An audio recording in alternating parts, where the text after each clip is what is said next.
अस्सलाम वालेकुम students, welcome to all about engineering. और आज की इस वीडियो में हम एनालॉग टू डिजिटल कन्वर्टर के कुछ न्यूमेरिकल सॉल्व करेंगे। तो पहला न्यूमेरिकल इन्होंने दिया हुआ है, consider two signals x1 of t is equal to 3 cos 300 pi t and x2 of t is equal to 3 cos 100 pi t. दो सिग्नल्स दिए हैं उन्होंने हमें कंटिन्यूस टाइम के, और क्या कह रहे हैं, let suppose they are multiplied together and the resultant is x3 of t। x3 of t कैसे जनरेट हुआ? वो कह रहे हैं कि आपने x1 ऑफ टी और x2 ऑफ टी को जब मल्टीप्लाई करेंगे ना, तो जो आंसर आएगा आपके पास, जो न्यू सिग्नल बनेगा, उसको आप x3 ऑफ टी कहें। सही है। अब आगे क्या है, for x3 of t find the minimum sampling rate to avoid aliasing. x3 of t के लिए अब हमें वो कह रहे हैं कि नाइक्विस्ट रेट बता दें। नाइक्विस्ट रेट यही होता है ना, minimum sampling rate to avoid aliasing. वो मिनिमम सैम्पलिंग रेट क्या होना चाहिए कि उसके बाद से एलियासिंग ना हो। मतलब ये x3 ऑफ टी का आपको नाइक्विस्ट रेट निकालने का कह रहा है। सही है, एक पार्ट तो ये हो गया। उसके बाद क्या कह रहे हैं, if we sample the above two signals, मतलब कि अगर आप x1 ऑफ टी और x2 ऑफ टी को सैम्पल करें with F S is equal to 100 samples per second. Sampling frequency आपने 100 सैम्पल्स पर सेकेंड की रखनी है इन दोनों को सैम्पल करने के बाद। तो then find the D T representation of the signals and determine the frequencies at which one of the signal becomes aliases of the other. तो ये कह रहे हैं कि भाई इन दोनों सिग्नल्स को x1t और x2 ऑफ टी को आपने सैम्पल करवाना है with F S is equal to 100 samples per second के। जब आप सैम्पल करवा लेंगे, वो कह रहे हैं कि उसके बाद अब ये दोनों सिग्नल डिस्क्रीट में कैसे शो होंगे, उनकी डी टी रिप्रेजेंटेशन दिखानी है सिग्नल्स की। और उसके बाद ये बताना है कि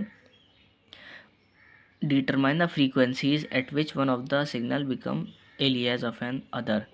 मतलब वो फ्रीक्वेंसी बतानी है कि जिस वक्त एक सिग्नल दूसरे वाले सिग्नल का एलियास बन जाए। ठीक है, सॉल्व करना शुरू करते हैं इसको। तो सबसे पहले उन्होंने कहा था x1 ऑफ टी और x2 ऑफ टी को क्या करना है, मल्टीप्लाई करना है। करवा देते हैं multiply. x1 of T is equal to 3 cos 300 pi t, x2 of T is equal to 3 cos 100 pi t. तो इन दोनों को जब मल्टीप्लाई करेंगे तो वो x3 ऑफ टी बनेगा। वो लिख दिया मैंने, x1 of T multiplied by x2 of T. x1 of T की जगह में लिख दिया 3 cos 300 पाई टी, मल्टीप्लाई की साइन ऐसी, और x2 ऑफ टी की जगह हमने डाल दिया 3 cos 100 पाई टी, वो डाल दिया। अब ये देखिए यहाँ पे एक फॉर्मूला बंद हो रहा है कॉस का, cos alpha into cos beta का, या फिर आप इसको cos A multiply by cos B भी पढ़ सकते हैं। फॉर्मूला बराबर होता है cos alpha multiply by cos beta बराबर होता है 1/2 bracket open cos alpha plus beta plus cos alpha minus beta.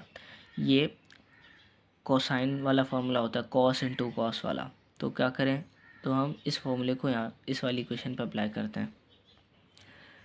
Apply करने के बाद ये हो जाएगा 1/2 into 3 cos 300 pi plus 100 pi T plus 3 cos 300 pi minus 100 pi और टी। अल्फ़ा और बीटा की हमने 300 पाई और 100 पाई वैल्यूज़ डालने के बाद ये बना लिया। अब क्या करें, 300 पाई प्लस 100 पाई 400 पाई होता है, और 300 पाई माइनस 100 पाई 200 पाई होता है। ये हमने सिंप्लीफाई कर लिया। उसके बाद क्या करा, अंदर से ये जो 3 था इन दोनों में उसको कॉमन लेके बाहर निकाल लिया, अंदर ये बच गया। और क्या करा, 3/2 को सॉल्व कर लिया आपने 1.5 के लिए। तो आपके पास x3 ऑफ टी जो बन चुका है वो बन गया 1.5 इंटू कॉस 400 पाई T plus cos 200 pi T. ठीक है, तो x3 ऑफ टी आपके पास ये बन गया है, आपने बना लिया सिग्नल। उसके बाद उन्होंने बताया था कि अगर आप इस सिग्नल को सैम्पल करें तो क्या मिनिमम सैम्पलिंग रेट होगा, मतलब नाइक्विस्ट रेट पूछ रहे थे उसका। तो therefore the minimum sampling rate to avoid aliasing will be F S will be greater than और equal to 2 times of F max. Greater than equal to डाल दें, या फिर यहाँ पे आप इक्वल्स भी डाल सकते हैं, कोई मसला नहीं है। F S is equal to 2 times of F max. अच्छा, और एफ मैक्स कौन सा डालेगा, वो मैक्सिमम फ्रीक्वेंसी जो इस सिग्नल में मौजूद होगी। सही है, इस सिग्नल में फ्रीक्वेंसी कौन सी मौजूद है पहले ये देखना है। ये कॉस का फैक्टर है और ये कॉस का फैक्टर है। अब दो साइनोसॉइडल फंक्शंस लिखे हुए हैं ना, इसका मतलब है इसके अंदर दो फ्रीक्वेंसीज़ हैं। तो 400 पाई टी लिखा हुआ है, 2 पाई करके नहीं लिखा हुआ ना, तो मैं क्या कहता हूँ, 400 का आधा करें 200, एक आ गई, इस वाले पार्ट की आ गई 200 हर्ट्ज़ की फ्रीक्वेंसी, और इस वाले की आएगी 200 पाई, मतलब 200 का आधा 100, 100 आ गई। या फिर आप इनको अंदर एंगल को 2 पाई एफ से और इस वाले एंगल को भी 2 पाई एफ से कंपेयर करवाएंगे, F1 F2 अलग अलग बोल दें इनको, वो भी फ्रीक्वेंसीज आ जाएंगी। सही है। मैक्सिमम फ्रीक्वेंसी कौन सी है इनमें से, ये वाली है 200 वाली। तो इस रिलेशन में आप डालते हैं F S should be greater than और इक्वल टू क्या होगी 2 इंटू 200, ये हो जाएगा 400, या फिर आप इज इक्वल भी डाल सकते हैं एफ मिन या फिर एफ एन नाइके स्टेट वाला इज इक्वल टू 400 हर्ट्ज़। सही है। ये मिनिमम रेट आ गया कि उसके बाद से एलियासिंग करनी होगी। अब उन्होंने क्या बोला था, उन्होंने कहा था कि अगर आप जो शुरू में दोनों सिग्नल थे x1t और x2 ऑफ टी, उन दोनों को सैम्पल करवाएंगे with sampling frequency of 100 hertz, तो वो dt सिग्नल्स क्या बन रहे होंगे, अब वो देखेंगे हम। तो dt representation of the signals at F S is equal to 100 hertz. Sample per second को आप हर्ट्ज़ भी लिखते हैं, तो आपने लिख दिया F S is equal to 100 hertz will be x1 of n को x1 ऑफ n क्या, x1 ऑफ t क्या था, x1 of t is equal to 3 cos 300 pi t था ना। तो सैम्पल करवाने के लिए क्या करें, आप t को n में चेंज कर दें और जो अंदर cos का जो एंगल है फ्रीक्वेंसी वाला पार्ट, उससे आपने सैम्पलिंग फ्रीक्वेंसी को डिवाइड कर देना बस। ये था 3 cos 300 पाई टी को n करा और 300 पाई को 300 पाई बाय 100 कर दिया, ये हो गया। ये आपने सैम्पल करवा दिया सिग्नल को। अब क्या करें, सिंप्लीफाई करें। 300 ओवर 100 क्या बचा 3, तो ये हो गया 3 cos 3 पाई n, ये आ गया। ऐसे ही नहीं छोड़िएगा इसको, चाहें तो सिंप्लीफाई करें। 3 पाई को मैं 2 पाई प्लस पाई में तोड़ सकता हूँ और मैंने n को दोनों से मल्टीप्लाई करवा दिया, हो गया 3 cos 2 pi plus pi into n। तो ये n को दोनों से मल्टीप्लाई करवाया हुआ 3 cos 2 पाई n प्लस पाई n। और cos की ट्रिग्नोमेट्रिक आइडेंटिटी होती है कि cos 2 पाई प्लस थीटा बराबर होता है cos थीटा के। तो cos 2 पाई वाला फैक्टर ख़त्म हो जाएगा, ये चला जाएगा, गायब हो जाएगा, सिर्फ ये बचेगा पाई n। तो ये हो जाएगा 3 cos और पाई n, ये आ गया 3 cos पाई n। अब दूसरे वाले सिग्नल को भी हम सैम्पल करवा देते हैं। x2 of n is equal to 3 cos 100 pi t की जगह n आ गया और 100 से आपने डिवाइड करवा दी सैम्पलिंग फ्रीक्वेंसी 100, तो हो गया 3 cos पाई n। अब ये भी 3 cos पाई n बन गया, ये भी 3 cos पाई n बन गया। दोनों सिग्नल्स बराबर हो गए तो एलियासिंग आकर हो रही है, तो हम यहाँ पे लाइन भी लिख देते हैं। इसको अपने इक्वेशन 1 कह दिया, इसको इक्वेशन 2 कह दिया। तो as 1 is equal to 2 therefore both signals become identical and aliasing will occur। और कहाँ अकर करेगी, aliasing will occur at fs is equal to 100 hertz. 100 hertz पे जब हम इन दोनों सिग्नल्स को सैम्पल करेंगे तो एलियासिंग अकर होगी। So we can say that f1 is equal to 150 hertz is an alias of f2 is equal to 50 hertz at fs is equal to 100 hertz. अच्छा, ये पहले वाले सिग्नल की फ्रीक्वेंसी है। पहले वाले सिग्नल क्या था, 3 cos 300 पाई टी था ना। तो 300 पाई को अगर आप 2 पाई एफ से कंपेयर करवाएं या फिर 300 का आधा कर लें तो 150 हर्ट्ज़। तो पहले वाली सिग्नल की 150 हर्ट्ज़ आई और दूसरे वाले सिग्नल के था 3 cos 100 पाई टी। तो 100 पाई को आप 2 पाई एफ से कंपेयर करवाएंगे तो उसकी फ्रीक्वेंसी आएगी 100 का आधा 50। तो यही चीज़ मैंने लिख दिया। So we can say that f1 is equal to 150 hertz is an alias of f2 is equal to 50 hertz at the fs is equal to 100 hertz. पहला सिग्नल जिसकी फ्रीक्वेंसी ये थी वो एलियास बन चुका है दूसरे सिग्नल का जिसकी फ्रीक्वेंसी ये है, जब आप दोनों सिग्नल को सैम्पल करवाएं 100 हर्ट्ज़ पे। ये मतलब है इस लाइन का। सही है, सवाल यहाँ पे एंड हो गया। दूसरा सवाल स्टार्ट कर लेते हैं। Consider the analog signal x of t is equal to 3 sin 100 pi t. ये एक सिग्नल दिया हुआ है और पहला पार्ट क्या है, the signal is sampled with F S is equal to 300 samples per second. उस सिग्नल को सैम्पल करा आपने 300 सैम्पल्स पर सेकंड या 300 हर्ट्ज़ से। Determine the frequency of the dt signal and show that it's periodic. उस सिग्नल की dt representation क्या होगी डिस्क्रीट में, अब वो सिग्नल क्या हो जाएगा सैम्पल होने के बाद, वो बताएं और ये भी बताएं कि क्या वो पीरियोडिक है। पहला पार्ट हो गया। दूसरा पार्ट है आपके पास compute the sample values in one period of x of n। वो ये कह रहे हैं कि x ऑफ n के एक पीरियड में क्या सैम्पल वैल्यूज़ आ रही होंगी, उन सैम्पल वैल्यूज़ की पूरी वैल्यूज़ कैलकुलेट करनी है, करते हैं वो। थर्ड पार्ट है आपके पास what is the minimum sampling rate F S for which X of N reaches its peak value 3। X of N जो आपका बन चुका है, एक्स ऑफ टी को सैम्पल करने के बाद मिनिमम सैम्पलिंग फ्रीक्वेंसी क्या होनी चाहिए कि एक्स ऑफ एन वो, बल्कि सैम्पलिंग फ्रीक्वेंसी क्या होनी चाहिए कि आपका जो एक्स ऑफ एन है, एक्स ऑफ टी का सैम्पल्ड वर्जन, वो पीक वैल्यू 3 को रीच करे। मिनिमम सैम्पलिंग फ्रीक्वेंसी क्या होगी वो निकालें। तो अब हम एक एक करके एक एक पार्ट सॉल्व करते हैं। ये आपका सिग्नल आ गया X of T is equal to 3 sin 100πt। Sampling frequency आ गई आपके पास 300 हर्ट्ज़। तो इस सिग्नल को हम सैम्पल करते हैं। सबसे पहले सैम्पल कैसे होगा, ये x of N is equal to x of n t is equal to x of n upon S, ये मैंने वही एन अपॉन एफ एस, ये मैंने रिलेशन लिख दिया। 3 sin 100πt है ना, टी की जगह एन डाला और 100π की जगह 100π/300 डाल दिया सैम्पलिंग फ्रीक्वेंसी। तो 100π/300 सिंप्लीफाई करें तो 100/300 बचा 1/3, 1/3 पाई से मल्टीप्लाई होगा तो ये हो जाएगा π/3। तो 3 sin π/3 n, x of N is equal to 3 sin π/3 n। ये अब आपकी डी टी रिप्रेजेंटेशन आ गई है। और फ्रीक्वेंसी डिटरमाइन करने का बोला था, तो इसकी फ्रीक्वेंसी कैसे डिटरमाइन करेंगे, कोई भी एंगल होगा, जैसे फंक्शन है ना साइन या कॉस का, उसके एंगल को आपने कंपेयर करवा लेना है 2πf से। तो ये साइनोसॉइडल फंक्शन है तो आपने इसके एंगल को, ये थीटा जो है उसको कंपेयर करवा लिया 2πf से। तो 2πf बराबर हो गया π/3 के। यहाँ से आप f की वैल्यू निकाल लें, पाई से पाई कैंसिल, f की वैल्यू क्या आएगी 2, वहाँ पे जाके डिवाइड हो जाएगा 1/6 हर्ट्ज़, 1/6 हर्ट्ज़ आ गई। और क्योंकि इसकी वो आई है फ्रीक्वेंसी तो ये पीरियोडिक है। सही है, आपको पीरियोडिक का भी पता चल गया।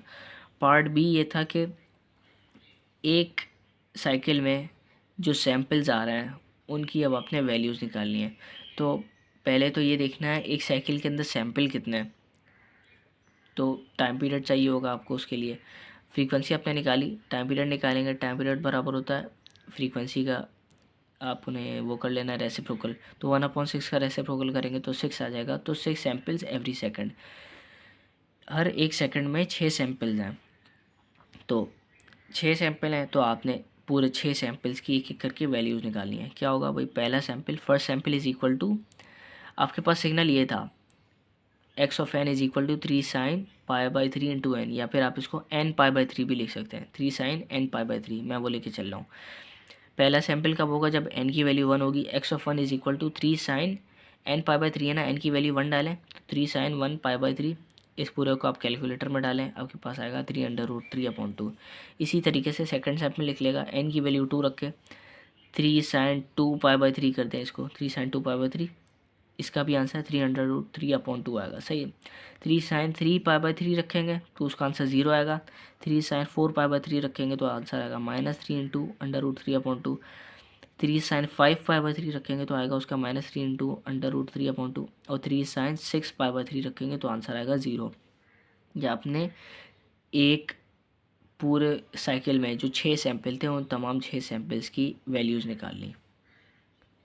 इसी के साथ पार्ट सी जो था वो ये था कि मिनिमम सैम्पलिंग फ्रीक्वेंसी क्या होगी जब आपका सिग्नल 3 पीक वैल्यू पे रीच करे, मतलब 3 उसकी पीक वैल्यू बन जाए।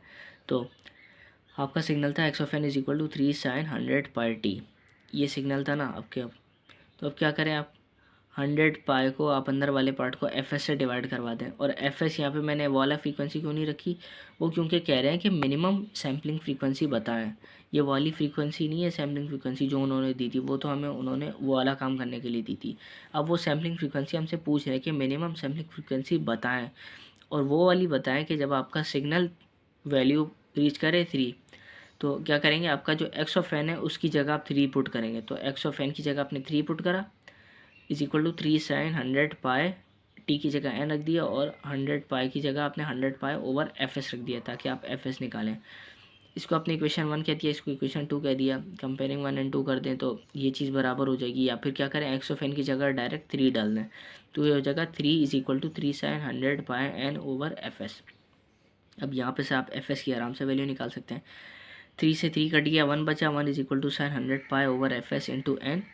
और क्या करें, एफ एस निकालना है ना आपने, और ये साइन के एंगल में बन है। साइनोसॉइडल का फंक्शन जब वहाँ जाएगा, जब भी ये वाले कोई सा भी साइन या कोसाइन का फंक्शन होता है या टैन होता है, वो वहाँ जाता है इक्वल के, तो उसके साथ इन्वर्स की साइन आ जाती है। तो साइन जब वहाँ जाएगा तो इसका साइन हो जाएगा बट इन्वर्स में। तो sine inverse of 1 is equal to, यहाँ पे बचेगा 100πn/fs। साइन इनवर्स 1 का आंसर होता है π/2, तो आपने इसकी जगह π/2 लिख दिया। सिंप्लीफाई करें, पाई से पाई कैंसिल, 2 1 2, 250 100, और एफ एस को वहाँ ले जाएँ ऐसे करके। तो एफ एस की वैल्यू आ जाएगी 200 इंटू एन। यहाँ पर अभी एन एक है कांस्टेंट, तो इसलिए वो n की फॉर्म में आपकी सैम्पलिंग फ्रीक्वेंसी आ रही है 200n। तो अब n की वैल्यू क्या डालें, तो अब देखते हैं। Putting n is equal to 1 because it would be the first time when the signal reaches its peak value 3। याद रहे उन्होंने कहा था मिनिमम सैम्पलिंग फ्रीक्वेंसी बतानी है, मतलब पहली बार वो सिग्नल कब रीच कर रहा होगा 3 पे वो बताना है। तो पहली बार का मतलब है n इज इक्वल टू 1 पे, सही है ना। पहली बार तो जो फ्रीक्वेंसी होगी जिस वक्त एक्स ऑफ एन आपका 3 वैल्यू पे रीच करेगा वो n इज इक्वल टू 1 रख के आएगी। अगर वो पहली बार नहीं होते दूसरी बार क्या होगा, n इज इक्वल टू 2 रख के, तीसरी बार क्या होगा n इज इक्वल टू 3 रख के। मतलब इसका यह मतलब है कि n इज इक्वल टू 1 का ये मतलब है कि पहली बार सिग्नल अपनी पीक वैल्यू 3 कब अप्रोच करेगा। तो n की वैल्यू यहाँ पे आप 1 रखें तो 200 हर्ट्ज़ आंसर आएगा। तो आपने 200 इंटू 1 200 हर्ट्ज़ आ गया। 200 हर्ट्ज़ का जब आपका सिग्नल पहुँचेगा तो वो पहली बार 3 पीक वैल्यू पे रीच करेगा। दूसरी बार कब करेगा, n की वैल्यू 2 डाल दें तो 600 हर्ट्ज़ पे दूसरी बार वो अपनी पीक वैल्यू 3 पे रीच करेगा। ऐसे करके सवाल हो गया ये, ठीक है। इसी के साथ आपका नेक्स्ट सवाल आता है एडीसी का। Assume a 3 bit analog to digital converter. उन्होंने हमें बिट्स बता दिए हैं कि 3 बिट का एनालॉग टू डिजिटल कन्वर्टर है और ये channel analog to digital converter channel which accepts analog input ranging from 0 to 5 volt. जो आपका इनपुट वोल्टेज एक्सेप्ट कर रहा है वो वोल्टेज कहाँ से, 0 से लेकर 5 वोल्ट तक का है। और डिटरमाइन द फॉलोइंग, और जो नीचे चीज़ें दी हुई हैं इनको बताया। वो कह रहे हैं कि नंबर ऑफ़ क्वांटाइजेशन लेवल बताएं। इस एनालॉग टू डिजिटल कन्वर्टर में क्वांटाइजेशन लेवल कितने होंगे वो बताएं। स्टेप साइज ऑफ क्वांटाइजर या रेजोल्यूशन, रेजोल्यूशन क्या होगा इस क्वांटाइजर का वो बताएं। Quantization level when the analog voltage is 3.2 volt. जब आप एनालॉग पे वोल्टेज 3.2 वोल्ट देंगे तो कौन सा क्वांटाइजेशन लेवल होगा वो बताएं। इसी के साथ साथ binary code produce by ADC. 3.2 level पे आपका बाइनरी कोड क्या प्रोड्यूस होगा एनालॉग टू डिजिटल कन्वर्टर का वो बताएं। और quantization error when analog input is 3.2 volt. Quantization error बताएं कि जब आपका एनालॉग इनपुट 3.2 वोल्ट पे पहुंचे। ये तमाम चीज़ें बतानी है। अब हम एक एक करके सॉल्व करते हैं। अब जो उन्होंने हमें चीज़ें बताई थी कि 3 बिट का एनालॉग टू डिजिटल कन्वर्टर है और वो 0 से लेकर 5 वोल्ट तक एक्सेप्ट करता है, तो हम इनको कॉन्स्टेंट्स की फॉर्म में लिख लेते हैं, वेरिएबल्स की फॉर्म में। Since range of input signal is 0 volts to 5 volts and we have used a 3 bit analog to digital converter, then x min हम ले लेते हैं 0 वोल्ट। मिनिमम वोल्टेज क्या एक्सेप्ट कर रहा था और एक्स मैक्स है आपके पास 5 वोल्ट, मतलब मैक्सिमम वोल्ट आपका क्या एक्सेप्ट कर रहा है। और b is equal to 3 bits. Number of bits आपने बता दी कि 3 बिट का analog to digital converter channel है। तो पहला पार्ट ये था कि क्वांटाइजेशन लेवल क्या है उसके, number of quantization level l। Relation पढ़ा चुका हूँ मैं जब मैं कोडिंग वाला पार्ट पढ़ा रहा था कि l बराबर होता है 2 की पावर b के। तो 2 की पावर आपने b रखा, b की वैल्यू थी 2 की पावर 3, 8 लेवल। तो 3 बिट का डिजिट आपके 8 डिफरेंट लेवल्स शो कर सकता है। सही, आपके नंबर ऑफ क्वांटाइजेशन लेवल आ गया कि उस एनालॉग टू डिजिटल कन्वर्टर में 8 लेवल होंगे। रेजोल्यूशन पूछ रहे हैं डेल्टा। रेजोल्यूशन का फॉर्मूला होता है एक्स मैक्स माइनस एक्स मिन divided by L. X max आपके पास 5 वोल्ट है, एक्स मिन 0 वोल्ट है और एल आपने निकाल लिया 8 लेवल। तो 5 माइनस 0 ओवर 8, इसका आंसर आएगा 0.625 वोल्ट्स। रेजोल्यूशन क्या होता था, कोई भी दो लेवल्स के दरमियान फासला कितना है वो रेजोल्यूशन होता है। 0.625 वोल्ट्स का डिफरेंस होगा हर लेवल में, मतलब ग्राउंड लेवल से फर्स्ट लेवल होगा 0.625 वोल्ट्स के डिफरेंस पे। पहले वोल्ट से दूसरे वोल्ट पहले आपका लेवल से दूसरे लेवल में जो वोल्टेज डिफरेंस होगा वो भी 0.625 होगा। इसी तरीके से सारे लेवल्स के दरमियान जो वोल्टेज डिफरेंस होगा जिसे आप रेजोल्यूशन भी कहते हैं वो होगा 0.625 वोल्ट का। अब वो कह रहे हैं कि क्वांटाइजेशन लेवल बताएं एट 3.2 वोल्ट पे। 3.2 वोल्ट पे क्वांटाइजेशन का लेवल क्या होगा, वो उसको हम एक्स कह लेते हैं। वो बराबर होता है वोल्ट्स डिवाइडेड बाय रेजोल्यूशन के। जो उन्होंने आपको वोल्ट दिए हुए हैं 3.2 वोल्ट्स, उसको आप डिवाइड करवाते हैं रेजोल्यूशन से। तो 3.2 डिवाइडेड बाय 0.625 बराबर हो गया 5.12 के।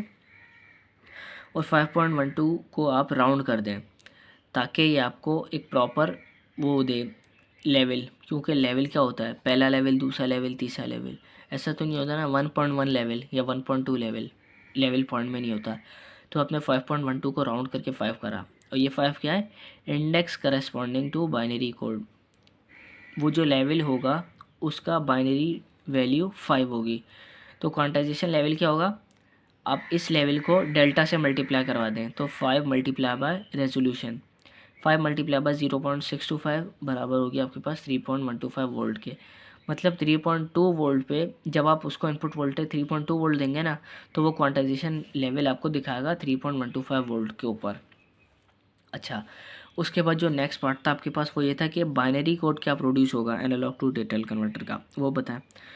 Binary code produce by AD converter is equal to 5 का बाइनरी इक्विवेलेंट क्या होता है, 5 को जब आप बाइनरी में रिप्रेजेंट करते हैं 5 को, तो 2, 5 का एलसीएम ले लें आप, 2 ज़ा 4 और 1 बचा, और 2 1 ज़ा 2, 1 बचा, इसको ऐसे पढ़ लें, 2 2 ज़ा 4, 1 बचा, और 2 1 ज़ा 2, ये 0 बचेगा ना, ये हो गया 101। आपने ऐसे पढ़ना है इसको, 101। ये होता है आपका डेसिमल टू बाइनरी कन्वर्जन, सही है। 5 का आप बाइनरी इक्विवेलेंट लिखते हैं 101 एट लेवल 5। बाइनरी कोड आपका प्रोड्यूस होगा 101। और लास्ट में था कि भाई क्वांटाइजेशन एरर क्या होगा 3.2 वोल्ट पे, तो quantization error x of E Q बोल दें आप इसको, या ई क्यू बोल दें, ई क्यू बराबर होता है x Q minus x Q. ये मैंने फॉर्मूला पूरा लिखवाया था, क्वांटाइजेशन एरर बराबर होता है quantize value minus actual value, सही है। 3.125 वोल्ट माइनस 3.2 वोल्ट, 3.125 वोल्ट वो है वो जो क्वांटाइजेशन लेवल है, और 3.2 वोल्ट क्या है जो उन्होंने हमें बोला है कि एनालॉग इनपुट जब आप 3.2 वोल्ट देंगे तो आपका क्वांटाइजेशन एरर क्या होगा। तो 3.125 माइनस 3.2 वोल्ट करेंगे तो आंसर आएगा आपके पास नेगेटिव 0.075 वोल्ट का। तो आपके पास ये एरर जनरेट हो रहा है। बस हमारा यहाँ पे एनालॉग टू डिजिटल कन्वर्टर का पूरा टॉपिक कंप्लीट हो गया। नेक्स्ट वीडियो से इंशाल्लाह हम लोग एक न्यू टॉपिक स्टार्ट करेंगे जो कि होगा डिस्क्रीट फोरियर ट्रांसफॉर्म, डीएफटी जिसे कहते हैं। बस आज की वीडियो यहीं ख़त्म होती है। अगर आपको वीडियो अच्छी लगी हो तो लाइक करें, शेयर करें, सब्सक्राइब करें और अपने दोस्तों के साथ शेयर करें। अगर आपने अभी तक डीएसपी की प्लेलिस्ट को एक्सेस नहीं करा है तो आप जाके एक्सेस करें, जहाँ पे मैंने इन तमाम लेक्चर्स को लाइन के साथ अरेंज किया हुआ है ताकि आपको देखने में कोई मसला ना हो। शुक्रिया।